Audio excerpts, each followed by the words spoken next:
ҳамасола дар донишгоҳи давлатии молия ва иқtisod тоҷикистон ҳафтаи сеюми моҳи апрел конференсияи умумии донишгоҳии илмию назаравии ҳайати устодон, кормандон ва донишҷӯён баргузор карда мешавад.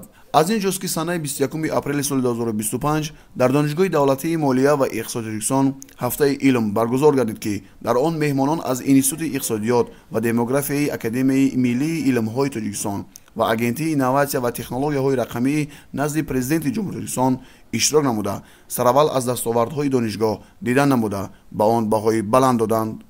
конференсияи имсола бахшида ба солҳои рушди иқтисоди рақамӣ ва инноватсия, эълон гардидани солҳои 2025-2030, соли байналмилалии ҳифзи пиряхҳо ва 34-солагии истиқлолияти давлатии ҷумҳурии тоҷикистон баргузор гардид.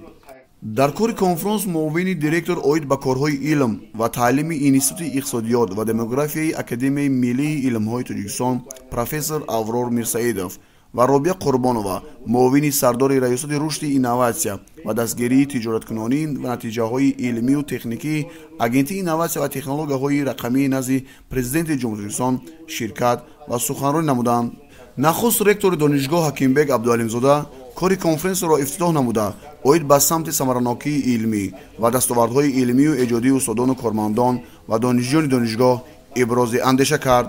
ректори донишгоҳ ҳакимбек абдуалимзода қайд кард ки таъмини рушди бо низоми зеҳни сунъӣ, рақамикунонии иқтисодиёти миллӣ ва технологияҳои инноватсионӣ яке аз самтҳои афзалиятноки сиёсати пешгирифтаи давлат буда, дар як муддати кӯтоҳ бо ташаббус ва дастгириҳои бевоситаи президенти кишвар муҳтарам эмомалӣ заминаҳои инфраструктураи иқтисоди рақамӣ ва асосҳои ҳуқуқии соҳа ташаккулу тақвият ёфтанд.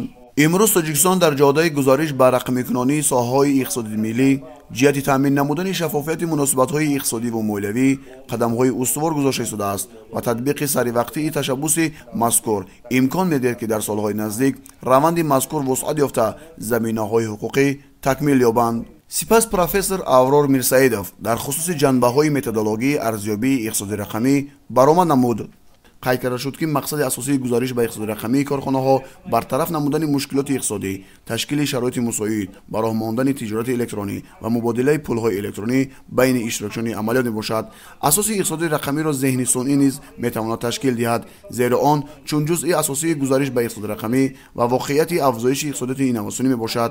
системаи иқтисодиёти рақамиро асосан зеҳни сунъӣ ва ҷузъҳои он, роботехникаҳо, технологияҳои бесим, нейротехнологияҳо, истифодаи сенсорҳо, системаҳои худкор ва автоматкунонии иттилооти босуръат ташкил медиҳад. дар идома робия қурбонова, муовини сардори раёсати рушди инноватсия ва дастгирии тиҷораткунонии натиҷаҳои илмию техникии агентии инноватсия ва технологияҳои рақамии назди президенти ҷумҳурии тоҷикистон дар мавзӯи рақамикунонии хизматрасониҳои молиявӣ ва фарогирии молиявии аҳолӣ асоси рушди низоми бонки тоҷикистон муфассал андешаронӣ кард.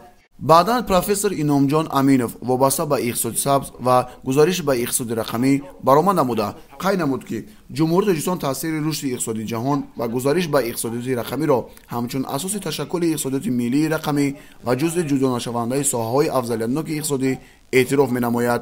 ҳукумати кишвар стратегияи рушди иқтисоди сабзро таҳия намудааст ки дар он истеҳсоли маҳсулоти саноатӣ бо истифода аз технологияҳои сарфаҷӯӣ ва самаранокии энергия ба роҳ монда мешавад. қайд кардан зарур аст ки якбора ба низоми иқтисоди рақамӣ гузаштани иқтисоди миллӣ бениҳоят мушкил аст. аз ин хотир омӯхтани таҷрибаи кишварҳои тараққикарда ва роҳу усулҳои низоми иқтисоди рақамӣ муҳим мебошад. дар ҷанбасти кори конференс шорух насрдинов, магистранти курси аввали факултети молия ва қарзи донишгоҳи давлатии молия ва иқтисоди тоҷикистон дар мавзӯи фаъолияти мақомоти гумрук дар шароити иқтисоди рақамӣ баромад намуда оид ба пайдоиш, ҳадаф ва муҳимияти мақомоти гумрук бо овардани далелҳо изҳори ақида кард. ёдовар мешавем ки кори конференсияи мазкур дар дигар бахшҳо то санаи 26 апрели соли 2025 идома хоҳад ёфт.